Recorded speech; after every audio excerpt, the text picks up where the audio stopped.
And well, hi everybody. I see at least a few halfway unfamiliar faces out here, so I'll go ahead and introduce myself. I'm Taylor Bronson. 20 years old. I'm a junior at Truman State University, and I am the son of Wendell and Melanie Bronson here, and we are kind of longtime members of the church at this point. I think we count. And Sarah Bronson is my little sister over here. So, yeah, I was invited to come talk to you guys as part of what I kind of know to be a several-week series sort of discussing the situation of the church in China. Now, my particular adventure didn't deal all too much with the situation of the church specifically, but instead I intend to present to you what my perspective is on modern China.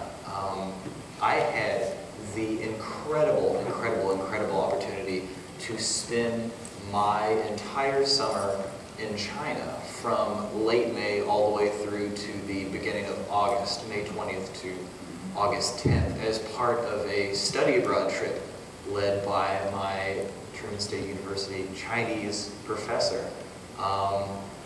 The first half of the trip I spent studying at Shanghai University, which was really an incredibly cool experience. I got to take several classes, including Chinese culture, history, economics, a calligraphy class, and of course, Chinese language. The Chinese language class was really quite rigorous, and then that really ended up being kind of one of the underlying themes of the trip. For me personally, it was kind of to develop in the language, but in any case, that was the first portion of the trip. And the second portion of the trip I spent in Beijing, China, north of Shanghai, living with a young family and teaching their 11-year-old son English, which was really an entirely different experience in culture, and of course, once again, in the language, and in just kind of integrating yourself into a family, because really, truly, this is an interesting and difficult experience to even try to do this in an English-speaking home, and then to bring yourself to the other side of the world and really try to integrate yourself into a family in which there's also the language barrier was really quite trying indeed. So the first portion of the trip was, of course, the study abroad portion of the trip. So there was a group of us from Truman, about 18-ish students.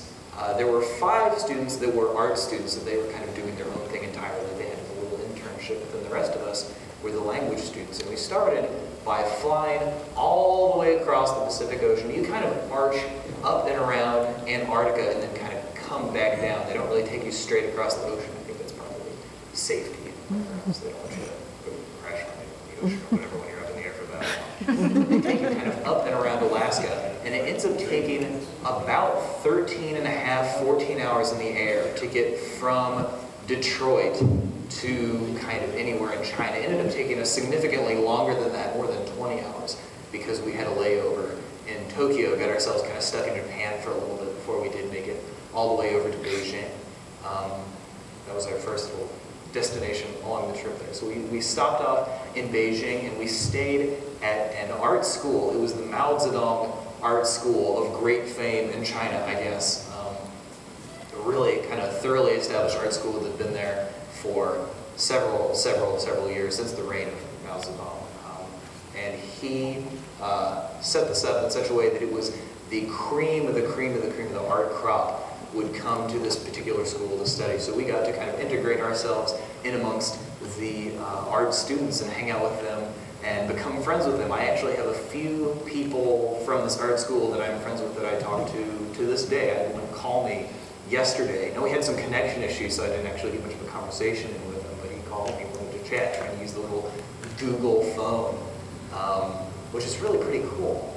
There are means of communication that are quite so simple and quite so cost-effective that you can call back and forth to the other side of the world, and that was also a very interesting aspect of this particular adventure, was kind of that global communication network to stay in touch with my family as well. But this art school really opened its arms to us and let us come in and kind of explore what it was that they were doing, and gave us a nice little tour around Beijing itself, which is, of course, kind of the government and political center of China. Very, very, very different experience than what I had in Shanghai, which is kind of more the economic and commercial center of China. Both are very, very large cities, more than 20,000 people, or more than 20,000 people, more than 20 million people in each one of these cities. Really incredibly, incredibly giant cities. And Beijing is more notably a historical center as well, and is very, very close to things such as the Great Wall. The Great Wall runs right along the north edge of Beijing, so I got a chance to go check that out and see quite how great it really is. Now, the Chinese for the Great Wall is the Changcheng, which is the long wall, rather than the Great Wall, or just big. So it's the long wall, but the portion that we went to was a little bit less touristy. It was a little more off the beaten path, which is good, because then you don't have the just inundation of the touristy crowd from China and abroad, where you're just having to beat people off with a stick in order to see the view. But then it was giant, giant, giant tall, and you had to just troop and troop and troop and troop up these stairs. It's just so giant tall, where you had to go and go and go and go and go, and people are just falling over dead tired by the time you were making it up to the top. But there were really just incredible views from up there in the mountains of Beijing from the Great Wall. And then, of course, there's the Forbidden City there in Beijing, which is really, really spectacular as well. The entire thing, the Forbidden City itself resides in the dead center of Beijing and was kind of formerly the palace from which the emperor reigned and was forbidden to all ordinary Chinese citizens, and instead was just kind of the emperor, his kind of associates, the people that were really kind of also in charge with him, some of his advisors, his many, many wives, and his many, many concubines. The Forbidden City. The Forbidden City itself, as an experience from a tourist point of view, is a walk right through the center of it. You don't really get a chance to explore all the little catacombs off to the side, which include all the little corridors where people live, but it's actually a 2-mile walk from one end to the other. And that is really an interesting aspect of the China experience as well. Just some of the extravagance, the over-the-top architecture of days of old. Really, really, really incredibly different from anything you'd see around here. The history there is just phenomenal. Where you talk to the Chinese folks, and then one of the things that they do tend to like to remind you is that we have 5,000 years of history. They like to throw that number around. We have 5,000 years of history, and then you start thinking about, wow, anything we see around here, we've got 200 years of history. We just don't even light a candle to the age of things that you see over there, and the depth that comes along with that in culture and the Chinese experience. Really, really, really very cool. So there's the Forbidden City, which is adjacent to Tiananmen Square, of great fame and great infamy. That was actually the very first day in China we got a chance to go see Tiananmen Square and experience Tiananmen Square. The creepy atmosphere, that's really the only way that I can put it. There's still just kind of a looming creepiness. One of the very first pictures I had on the little PowerPoint we're going to do here in a little bit. Why don't you go ahead and bring that up, actually. This is the very first day I was in China. Let's see if we can get this come on up here. But you see the goose-stepping soldiers, which is kind of a little a stereotype. You tend to think of, well, this communist state, and that's something that we get in our minds as this great, great, great negative. I mean, that's not really the full-on, like, the goose step, but you see these guys parading around, Tiananmen Square in particular, and they actually have very, very tight security and things like that. To go out into the square itself, they have metal detectors and whatnot. They really very closely scrutinize people that are Chinese in particular. As a very Western-looking tourist, you're able to slip by a little bit more easily. They tend to kind of get on through here, especially considering a lot of times the language barrier is such that even if they did have a problem with you, they couldn't very easily convey what the problem was anyway. So it's kind of just easier to go ahead and shoot you on through. But it's tight, and that tight security and the giant picture of Mao Zedong on the Gate of Heavenly Peace, that sort of famous wall of Tiananmen Square, that sort of gives it this bizarre atmosphere. It's very difficult to describe. But after our time in Beijing, we went to another it's a small Chinese city. At least that's what I've been told before we went to Taiyuan, a town which is only 4 million people. 4 million people in Taiyuan. It's little itty bitty. And I was told in Taiyuan that just years ago, before the 2008 Beijing Olympics, the air quality was 10 times worse, 15 times worse, just so miserable. And this is so much better that it really improved just to an incredible degree here in this Taiyuan, which is quite a bit south of Beijing. We rode an overnight train to Taiyuan, which was an interesting experience all its own. It's creepy train through the middle of the night. But in Taiyuan, it's a coal mining town. They've got all these mines and things like that around it. So you kind of get this coal dust in the air, all this manufacturing. It was the only place the entire time that I was in China that I was offended by the pollution. They have a very different outlook on pollution than we would tend to here. I was told, at least, I'm not sure, this is just anecdotal, that in Shanghai and in Beijing, the air quality rating, if you were really to take a look at it and rate it in the same way as they would in San Francisco or in New York, every day would technically be a smog day where they tell you don't go outside if you don't have to. Like, just don't worry about it. Stay indoors and just kind of sit tight.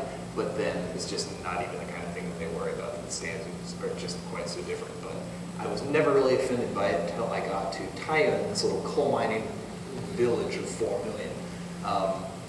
It was the sort of thing that your eyes would just burn and your nostrils would burn and your lungs would kind of ache. And I woke up the next morning, my eyes were just kind of watering. It was gross. It was the sort of thing that I felt the need to get out of there quickly. We didn't spend very much time there at all. There wasn't very much to see. But I think that was just my little poor Midwestern boy lungs unable to handle the coal mining town atmosphere. But from there we went to a very small town called Pingyao.